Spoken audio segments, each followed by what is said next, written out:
Hi hello friends, welcome to IAS Bhavan YouTube channel.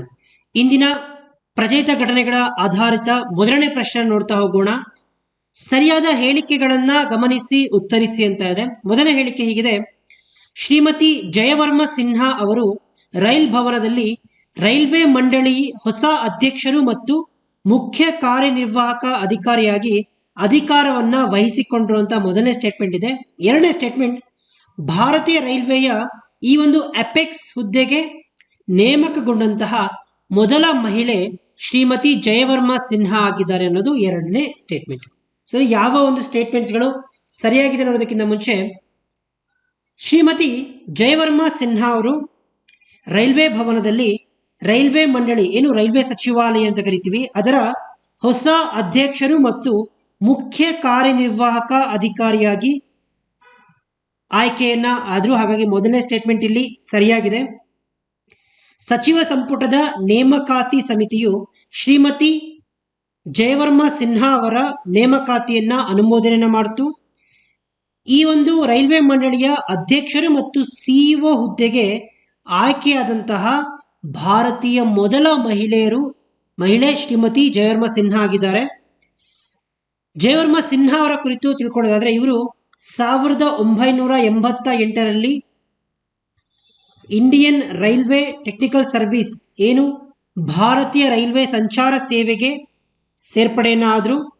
ಭಾರತೀಯ ರೈಲ್ವೆಯವರು ಒಟ್ಟು 35 ವರ್ಷಗಳ ಕಾರ್ಯವನ್ನು ನಿರ್ವಹಿಸಿದ್ದಾರೆ. ಅದರಲ್ಲೂ ಕೂಡ ರೈಲ್ವೆ ಮಂಡಳಿಯ ಹೆಚ್ಚುವರಿ ಸದಸ್ಯರಾಗಿ ಸಂಚಾರ ಸಾರಿಗೆ ಮತ್ತು ವಿವಿಧ ಪ್ರಮುಖ ಹುದ್ದೆಗಳಲ್ಲಿ ಇವರು ಕಾರ್ಯನಿರ್ವಹಿಸಿದ್ದಾರೆ.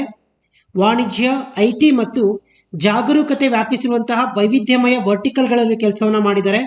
ಆಗ್ನೇಯ ರೈಲ್ವೆಯ ಪ್ರಧಾನ ಮುಖ್ಯ ಕಾರ್ಯನಿರ್ವಾಹಕರಾಗಿ ನೇಮಕಗೊಂಡ ಮೊದಲ ಮಹಿಳೆಯರು ಕೂಡ ಇವರಾಗಿದ್ದರು. ಹಾಗೆ ಬಾಂಗ್ಲಾದೇಶದ ಢಾಕಾದಲ್ಲಿ ಭಾರತ ಹೈಕಮಿಷನ್ ರೈಲ್ವೆ ಸಲಹೆಗಾರರಾಗಿ ಕಾರ್ಯನಿರ್ವಹಿಸಿದ್ದಾರೆ.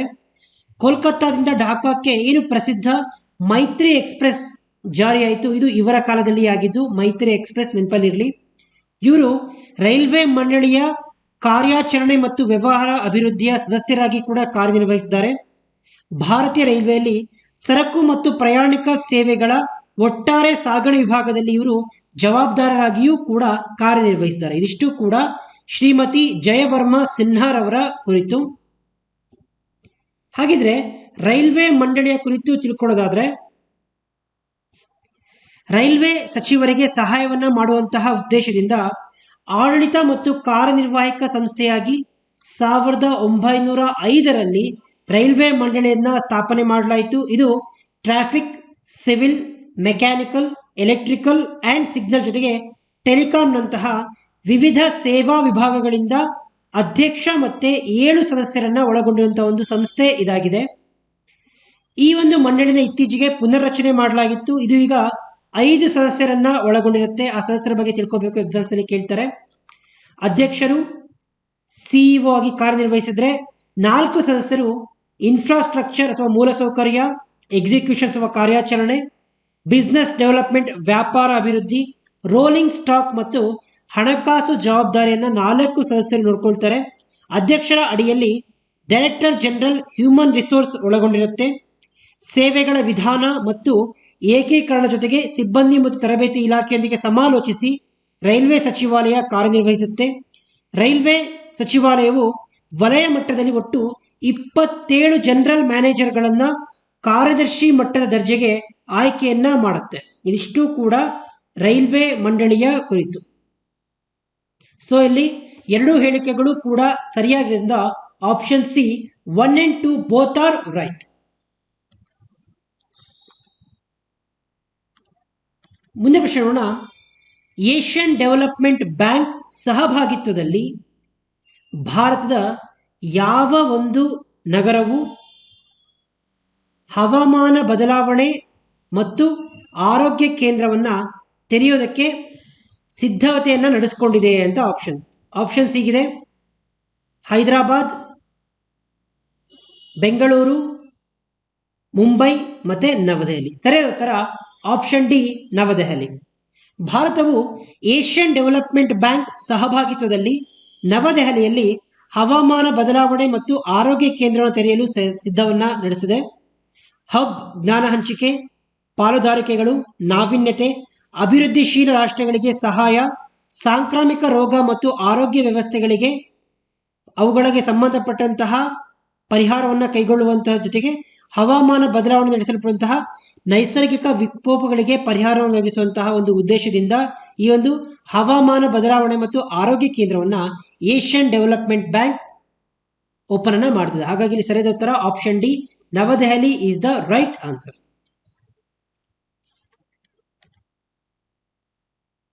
ಮುಂದೆ ಪ್ರಶ್ನೆ ನೋಡೋಣ.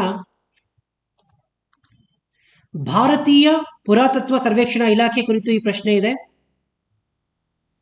ಆರ್ಕಿಯಾಲಜಿಕಲ್ ಸರ್ವೆ ಆಫ್ ಇಂಡಿಯಾ, ಭಾರತೀಯ ಪುರಾತತ್ವ ಸರ್ವೇಕ್ಷಣಾ ಇಲಾಖೆ 4 ಸೆಪ್ಟೆಂಬರ್ 2023ರಂದು ನವದೆಹಲಿಯ ಇಂದಿರಾ ಗಾಂಧಿ ನ್ಯಾಷನಲ್ ಆಡಿಟೋರಿಯಂ ಇದೆ, ಅಲ್ಲಿ ಸ್ಕ್ವಾಮೆಟ್ ಆಡಿಟೋರಿಯಂನಲ್ಲಿ ಅಡಾಪ್ಟ್ ಎ ಹೆರಿಟೇಜ್ 2.0 ಕಾರ್ಯಕ್ರಮವನ್ನು ಪ್ರಾರಂಭ ಮಾಡಲಿದೆ ಅಂತ ಕೇಳ್ತಾ ಇದ್ದಾರೆ.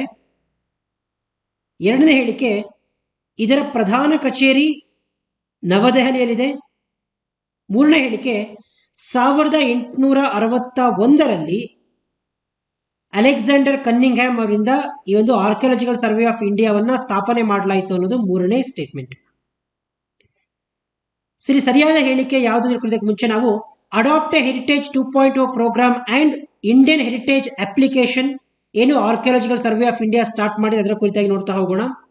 ಆರ್ಕಿಯಾಲಜಿಕಲ್ ಸರ್ವೆ ಆಫ್ ಇಂಡಿಯಾ ದೇಶಾದ್ಯಂತ ಒಟ್ಟು 3696 ಸ್ಮಾರಕಗಳನ್ನು ರಕ್ಷಣೆಯನ್ನು ಮಾಡ್ತಿದೆ. ಈ ಸ್ಮಾರಕಗಳು ಭಾರತೀಯ ಶ್ರೀಮಂತ ಸಂಸ್ಕೃತಿಯನ್ನ ಪ್ರದರ್ಶನ ಮಾಡೋದು ಹಾಗೆ ಅವುಗಳನ್ನು ಉಳಿಸಿಕೊಳ್ಳುವಂತಹ ಪ್ರಮುಖ ಗುರಿಯನ್ನು ಹೊಂದಿದೆ. ಹಾಗೆ ಈ ಒಂದು ಪಾರಂಪರಿಕ ತಾಣಗಳ ಬಗ್ಗೆ ತಿಳಿಸೋದಕ್ಕೋಸ್ಕರ ಜೊತೆಗೆ ಇಲ್ಲಿಗೆ ಭೇಟಿ ನೀಡುವ ಸಂದರ್ಶಕರ ಅನುಭವವನ್ನು ಹೆಚ್ಚಿಸೋದಕ್ಕೋಸ್ಕರ 4 ಸೆಪ್ಟೆಂಬರ್ 2023ರಂದು ನವದೆಹಲಿಯ ಈ ಒಂದು ಸ್ವಾಮೆಟ್ ಆಡಿಟೋರಿಯಂನಲ್ಲಿ ಅಡಾಪ್ಟ್ ಎ ಹೆರಿಟೇಜ್ 2.0 ಪ್ರೋಗ್ರಾಮ್ ಅನ್ನ ನಡೆಸಲಾಗ್ತಾ ಇದೆ. ಸೊ ಹಾಗಾಗಿ ಆಪ್ಷನ್ ಎ ರೈಟ್. ಈ ಕಾರ್ಯಕ್ರಮದ ಅಡಿಯಲ್ಲಿ ಕಾರ್ಪೊರೇಟ್ ಸೋಷಿಯಲ್ ರೆಸ್ಪಾನ್ಸಿಬಿಲಿಟಿ ಫಂಡ್ಸ್ ಅನ್ನು ಯೂಸ್ ಮಾಡಿಕೊಂಡು ಕಾರ್ಪೊರೇಟ್ ಕಂಪನಿಗಳನ್ನು ಕೂಡ ಇಲ್ಲಿ ಆಹ್ವಾನ ಮಾಡಲಾಗ್ತಾ ಇದೆ. ಈ ಕಾರ್ಯಕ್ರಮ ಮೊದಲಿಗೆ 2017ರಲ್ಲಿ ಪ್ರಾರಂಭ ಮಾಡಲಾಗಿತ್ತು.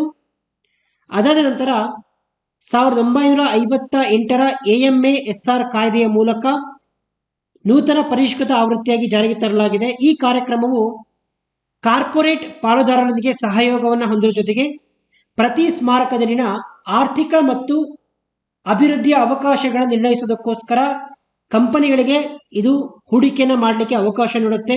ಇದರ ಜೊತೆಗೆ ಇಂಡಿಯನ್ ಹೆರಿಟೇಜ್ ಹೆಸರಿನ ಬಳಕೆದಾರ ಸ್ನೇಹಿ ಮೊಬೈಲ್ ಅಪ್ಲಿಕೇಶನ್ ಅನ್ನು ಬಿಡುಗಡೆ ಮಾಡಲಾಗ್ತಾ ಇದೆ. ಇದು ಭಾರತ ಪರಂಪರೆಯ ಸ್ಮಾರಕಗಳನ್ನು ಪ್ರದರ್ಶನ ಮಾಡುತ್ತೆ. ಫೋಟೋಸ್ಗಳ ಜೊತೆಗೆ ಅಲ್ಲಿ ಲಭ್ಯವಿರುವಂತಹ ಸಾರ್ವಜನಿಕ ಸೌಕರ್ಯಗಳು, ಜಿಯೋ ಟ್ಯಾಗ್ ಮಾಡಿದ ಸ್ಥಳ, ನಾಗರಿಕರಿಗೆ ಪ್ರತಿಕ್ರಿಯೆ ಕಾರ್ಯವಿಧಾನವನ್ನು ಈ ಅಪ್ಲಿಕೇಶನ್ ಒಳಗೊಂಡಿದೆ. ಪ್ರಕ್ರಿಯೆ ಹಂತ ಹಂತವಾಗಿ ಪೋರ್ಟಲ್ಗೆ ವಿವಿಧ ಅನುಮತಿಯನ್ನು ಕೇಳ್ತಾ ಹೋಗುತ್ತೆ. ಇದಿಷ್ಟು ಕೂಡ ಈ ಪೋರ್ಟಲ್ ಮತ್ತೆ ಅಡಾಪ್ಟ್ ಹೆರಿಟೇಜ್ ಪ್ರೋಗ್ರಾಮ್ನ ಕುರಿತು. ಭಾರತೀಯ ಪುರಾತತ್ವ ಸಮೀಕ್ಷೆ ಇಲಾಖೆ ಏನಿದೆ ಇದು ಪುರಾತತ್ವ ಸಂಶೋಧನೆಗಳು ಮತ್ತು ದೇಶದ ಸಾಂಸ್ಕೃತಿಕ ಪರಂಪರೆಯ ರಕ್ಷಣೆಗೋಸ್ಕರ ಇರುವಂತಹ ಪ್ರಧಾನ ಸಂಸ್ಥೆಯಾಗಿದೆ. ಪುರಾತತ್ವ ಶಾಸ್ತ್ರದ ಸ್ಥಳಗಳು, ಪ್ರಾಚೀನ ಸ್ಮಾರಕಗಳು ಮತ್ತು ರಾಷ್ಟ್ರೀಯ ಪ್ರಾಮುಖ್ಯತೆಯ ಅವಶೇಷಗಳ ನಿರ್ವಹಣೆ ಮಾಡುವಂತಹ ಗುರಿಯನ್ನು ಇದು ಹೊಂದಿದೆ. ಇದರ ಪ್ರಧಾನ ಕಚೇರಿ ನವದೆಹಲಿದೆ. So second statement right. ಇದನ್ನ 1861ರಲ್ಲಿ ಅಲೆಕ್ಸಾಂಡರ್ ಕನ್ನಿಂಗ್ಹ್ಯಾಮ್ ಅವರಿಂದ ಸ್ಥಾಪನೆ ಮಾಡಲಾಗಿತ್ತು. ಇದು ಪ್ರಾಚೀನ ಸ್ಮಾರಕ ಮತ್ತು ಪುರಾತತ್ವ ತಾಣಗಳ ಮತ್ತು ಅವಶೇಷಗಳ ಕಾಯ್ದೆ 1958ರ ನಿಬಂಧನೆಗಳ ಪ್ರಕಾರ ಕಾರ್ಯವನ್ನು ನಿರ್ವಹಿಸುತ್ತೆ. ಇದು ಕೇಂದ್ರ ಸಂಸ್ಕೃತಿ ಸಚಿವಾಲಯದ ಅಧೀನದಲ್ಲಿ ಕಾರ್ಯನಿರ್ವಹಿಸುತ್ತೆ. Antiquities and art treasure act 1972 ಅನ್ನು ಕೂಡ ಇದು ನಿರ್ವಹಣೆಯನ್ನು ಮಾಡುತ್ತೆ. ಇದಿಷ್ಟು ಕೂಡ ಆರ್ಕಿಯಾಲಜಿಕಲ್ ಸರ್ವೆ ಆಫ್ ಇಂಡಿಯಾದ ಕುರಿತು. ಸೊ ಇಲ್ಲಿ 3 ಹೇಳಿಕೆಗಳು ಕೂಡ ಸರಿಯಾಗಿದ್ದರಿಂದ option C 1, 2 and 3 are right. ಮುಂದೆ ಪ್ರಶ್ನೆ ನೋಡೋಣ. ಯಾವ ಕೇಂದ್ರ ಸಚಿವಾಲಯವು ಸಣ್ಣ ನೀರಾವರಿ ಯೋಜನೆಗಳ 6ನೇ ಜನಗಣತಿಯ ವರದಿಯನ್ನ ಬಿಡುಗಡೆ ಮಾಡಿದೆ ಅಂತ ಕೇಳ್ತಾ ಇದ್ದಾರೆ. ಆಪ್ಷನ್ ಸಿಗಿದೆ.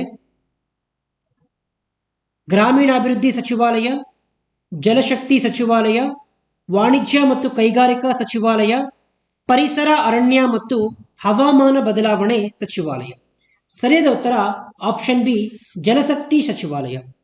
ಜಲಶಕ್ತಿ ಸಚಿವಾಲಯ ಹೆಸರು ಹೇಳುವಂತೆ ಸಣ್ಣ ನೀರಾವರಿ ಯೋಜನೆಗಳ 6ನೇ ಜನಗಣತಿಯನ್ನ ಇತ್ತೀಚೆಗೆ ಬಿಡುಗಡೆಯನ್ನ ಮಾಡಿದೆ. ಮುಂದಿನ ಪ್ರಶ್ನೆ, ತಂತ್ರಜ್ಞಾನ ಅಭಿವೃದ್ಧಿ ಮಂಡಳಿ ಅಥವಾ TDB ಅಂತ ಏನು ಕರಿತೀವಿ, ಟೆಕ್ನಾಲಜಿ ಡೆವಲಪ್ಮೆಂಟ್ ಬೋರ್ಡ್, ಯಾವ ರಾಜ್ಯದ ಬೆರಿಫ್ಲೋ ಲ್ಯಾಬ್ಸ್ ಪ್ರೈವೇಟ್ ಲಿಮಿಟೆಡ್ಗೆ intelligent water body management system ಅಭಿವೃದ್ಧಿ ಮತ್ತು ವಾಣಿಜ್ಯೀಕರಣ ಅನ್ನುವಂತಹ ಈ ಒಂದು ತಮಾರಾ ಅನ್ನುವಂತಹ ಒಂದು ಯೋಜನೆಗೆ ಬೆಂಬಲವನ್ನು ನೀಡುತ್ತಿದೆ ಅಂತ ಕೇಳ್ತಿದ್ದಾರೆ. ಆಪ್ಷನ್ಸ್ ಹೀಗಿದೆ: ಒಡಿಶಾ, ಛತ್ತೀಸ್ಗಢ, ಬಿಹಾರ ಹಾಗೆ UP. ಅಂದರೆ ಯಾವ ಒಂದು ರಾಜ್ಯದಲ್ಲಿ ತಮಾರಾ ಅನ್ನುವಂತಹ ಒಂದು ಯೋಜನೆಯನ್ನು ಜಾರಿಗೆ ತರಲಾಗ್ತಾ ಇದೆ, ಆ ಒಂದು ಯೋಜನೆ ಟೆಕ್ನಾಲಜಿ ಡೆವಲಪ್ಮೆಂಟ್ ಬೋರ್ಡ್ ಏನಿದೆ ಅದರ ಬರಿಫ್ಲೋ ಲ್ಯಾಬ್ಸ್ ಪ್ರೈವೇಟ್ ಲಿಮಿಟೆಡ್ಗೆ ಒಂದು intelligent water body management system ಮತ್ತು ಅಭಿವೃದ್ಧಿ ವಾಣಿಜ್ಯೀಕರಣ ಬೆಂಬಲ ನೀಡುತ್ತಿದೆ ಅಂತ. ಆಪ್ಷನ್ಸ್ ಹೀಗಿದೆ: ಒಡಿಶಾ, ಛತ್ತೀಸ್ಗಢ, ಬಿಹಾರ, UP. ಸರಿಯಾದ ಉತ್ತರ ಆಪ್ಷನ್ ಎ, ಒಡಿಶಾ. ಒಡಿಶಾ ರಾಜ್ಯದಲ್ಲಿ ಇದನ್ನ ಯೋಜನೆಯನ್ನ ಜಾರಿಗೆ ತರಲಾಗ್ತಾ ಇದೆ. ಮುಂದಿನ ಪ್ರಶ್ನೆ, ಆಪರೇಷನ್ ಮುಸ್ಕಾನ್ ಇತ್ತೀಚೆಗೆ ಜಾರಿಯಾಗಿದ್ದು ಇದನ್ನ ಯಾವ ಒಂದು ಕೇಂದ್ರ ಸಚಿವಾಲಯ ಜಾರಿಗೆ ತಂದಿದೆ ಅನ್ನುವಂಥದ್ದು ಪ್ರಶ್ನೆ. ಆಪ್ಷನ್ಸ್ ಹೀಗಿದೆ: ಗ್ರಾಮೀಣಾಭಿವೃದ್ಧಿ ಸಚಿವಾಲಯ, ಜಲಶಕ್ತಿ ಸಚಿವಾಲಯ, ವಾಣಿಜ್ಯ ಮತ್ತು ಕೈಗಾರಿಕಾ ಸಚಿವಾಲಯ ಹಾಗೆ ಕೇಂದ್ರ ಗೃಹ ಸಚಿವಾಲಯ.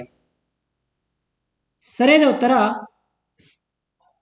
ಆಪ್ಷನ್ ಡಿ, ಕೇಂದ್ರ ಗೃಹ ಸಚಿವಾಲಯ.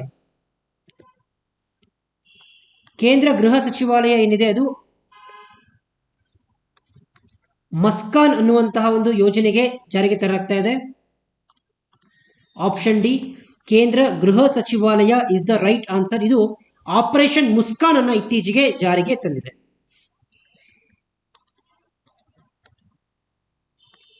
ಮುಂದಿನ ಪ್ರಶ್ನೆ, ರಾಷ್ಟ್ರೀಯ ಪೋಷಣ್ ಮಾ ಕುರಿತು ಕೆಳಗಿನ ಯಾವ ಹೇಳಿಕೆಗಳು ಸರಿಯಾಗಿದೆ ಅಂತ ಆಪ್ಷನ್ಸ್. ಆಪ್ಷನ್ ಎ, ಮಹಿಳಾ ಮತ್ತು ಮಕ್ಕಳ ಅಭಿವೃದ್ಧಿ ಸಚಿವಾಲಯವು ಸೆಪ್ಟೆಂಬರ್ 2023ರ ಸಂಪೂರ್ಣ ಮಾಹೆಯನ್ನ 6ನೇ ರಾಷ್ಟ್ರೀಯ ಪೋಷಣ್ ಮಾಹೆಯಾಗಿ ಆಚರಣೆ ಮಾಡ್ತಾ ಇದೆ. ಈ ವರ್ಷ ಜೀವನ ಚಕ್ರ ವಿಧಾನದ ಮೂಲಕ ಅಪೌಷ್ಟಿಕತೆಯನ್ನ ಸಂಪೂರ್ಣವಾಗಿ ಮತ್ತೆ ಸಮಗ್ರವಾಗಿ ನಿಭಾಯಿಸುವಂತಹ ಉದ್ದೇಶ ಹೊಂದಿದ್ದು ಇದು ಮಿಷನ್ 2.0ನ ಒಂದು ಮೂಲಾಧಾರವಾಗಿದೆ ಅಂತ ಆಪ್ಷನ್ಸ್ ಇದೆ. ಆಪ್ಷನ್ಸ್ ಇಲ್ಲಿ ಯಾವ ಹೇಳಿಕೆ ಸರಿಯಾಗಿದೆ ಅಂತ. ಆಕ್ಚುಲಿ ಪ್ರತಿ ವರ್ಷ ಸೆಪ್ಟೆಂಬರ್ ಮಾಹೆಯನ್ನ ರಾಷ್ಟ್ರೀಯ ಪೋಷಣ್ ಮಾ ಅನ್ನುವಂಥ ಒಂದು ಅಂದರೆ ಮಾಹೆ ಅಂತ ಆಚರಣೆ ಮಾಡಲಾಗುತ್ತೆ. ಇದು ಭಾರತ ಸರ್ಕಾರದ ಪ್ರಮುಖ ಉಪಕ್ರಮವಾದಂತಹ ಪೋಷಣ್ ಅಭಿಯಾನ ಏನಿದೆ, ಗರ್ಭಿಣಿಯರು, ಹಾಲುಣಿಸುವ ತಾಯಂದಿರು ಮತ್ತು ಹದಿಹರೆಯದಂತಹ ಹುಡುಗಿಯರು ಮತ್ತು 6 ವರ್ಷದೊಳಗಿನ ಮಕ್ಕಳಿಗೆ ಪೌಷ್ಟಿಕಾಂಶವನ್ನು ಪೂರೈಸುವ ಉದ್ದೇಶವನ್ನು ಹೊಂದಿದೆ.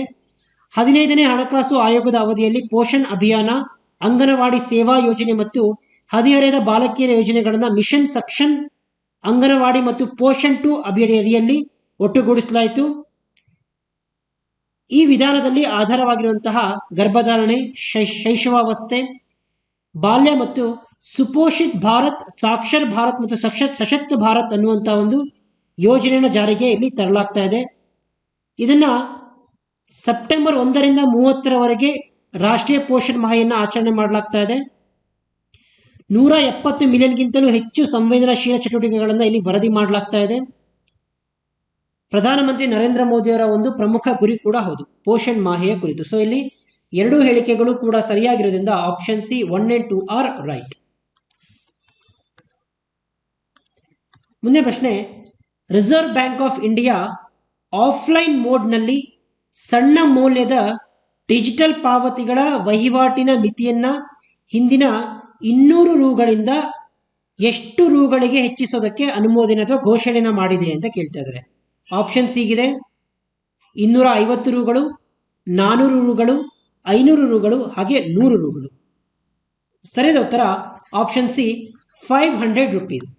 Reserve bank of India offline ಮೋಡ್ನಲ್ಲಿ ಸಣ್ಣ ಮೌಲ್ಯದ ಡಿಜಿಟಲ್ ಪಾವತಿಗಳ ವಹಿವಾಟಿನ ಮಿತಿಗಳನ್ನು 200 ರೂಪೀಸಿಂದ ಈಗ 500 ರೂಪೀಸ್ಗೆ ಇನ್ಕ್ರೀಸ್ ಮಾಡ್ತಾ ಇದೆ.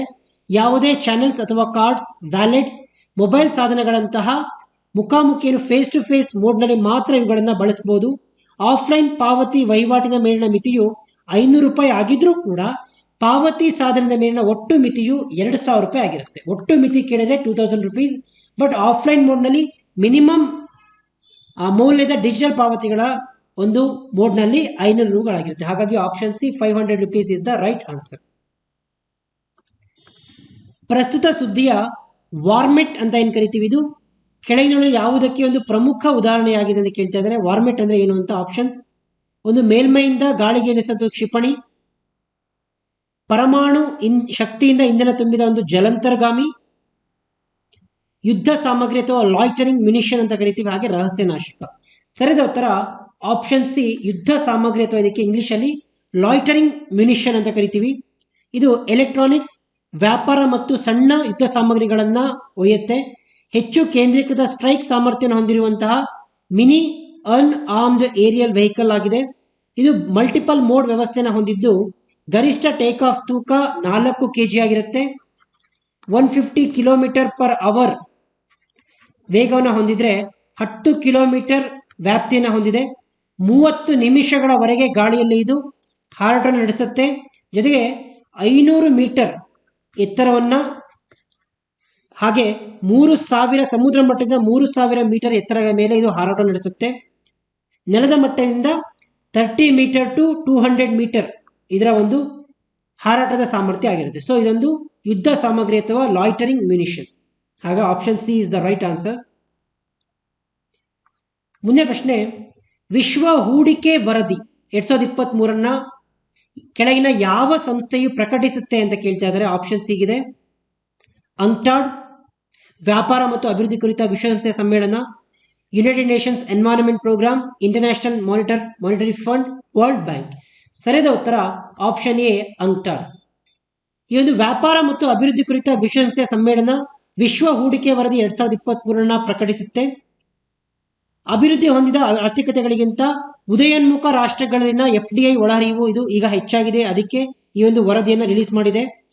ಅನುಕ್ರಮವಾಗಿ 10% ಮತ್ತು 5% ಲಾಭಗಳೊಂದಿಗೆ ಭಾರತ ಮತ್ತು ಏಷ್ಯನ್ ವಿದೇಶಿ ನೇರ ಹೂಡಿಕೆಯ ಅತ್ಯಂತ ಹೆಚ್ಚು ಪ್ರಸಿದ್ಧಿರುವಂತಹ ಗ್ರಾಹಕ ರಾಷ್ಟ್ರಗಳಾಗಿವೆ. ವಿಶ್ವದ 2ನೇ ಅತಿದೊಡ್ಡ FDI ಆತಿಥೇಯ ರಾಷ್ಟ್ರವಾದ ಚೀನಾ 5% ಗ್ರೋತ್ ಅನ್ನು ಹೊಂದಿದೆ. ಹಾಗಾಗಿ ವಿಶ್ವ ಹೂಡಿಕೆ 2023 ರಿಲೀಸ್ ಮಾಡುವಂತಹ ಸಂಸ್ಥೆ ಅಂಕ್ಟಾಡ್. ಮುಂದೆ ಪ್ರಶ್ನೆ ನೋಡೋಣ. ಲಾಡ್ಲಿ ಬೆಹನಾ ಅನ್ನುವಂತಹ ಒಂದು ಯೋಜನೆಯಲ್ಲಿ ಮಹಿಳೆಯರಿಗೆ ನೀಡುವಂತಹ ಆರ್ಥಿಕ ಸಹಾಯವನ್ನ 1000 ರೂಪಾಯಿಂದ 1500 ರೂಪಾಯಿಗೆ ಇನ್ಕ್ರೀಸ್ ಮಾಡಿ ಯಾವ ಒಂದು ರಾಜ್ಯ ಇನ್ಕ್ರೀಸ್ ಮಾಡಿದೆ ಅಂತಂದ್ರೆ ಲಾಡ್ಲಿ ಬೆಹನಾ ಯೋಜನೆಯನ್ನ ಯಾವ ಒಂದು ರಾಜ್ಯ ಜಾರಿಗೆ ತಂದು ಕೇಳ್ತಾ ಇದ್ದಾರೆ. Options: Bihar, UP, Gujarat, Madhya Pradesh. ಸರಿಯಾದ ಉತ್ತರ ಆಪ್ಷನ್ ಡಿ ಮಧ್ಯಪ್ರದೇಶ.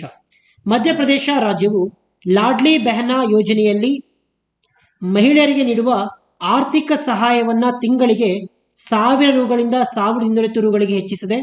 ಈ ನಿರ್ಧಾರದಿಂದ ಸುಮಾರು 1.25 ಕೋಟಿ ಮಹಿಳೆಯರು ಪ್ರಯೋಜನ ಪಡೆಯಲಿದ್ದಾರೆ.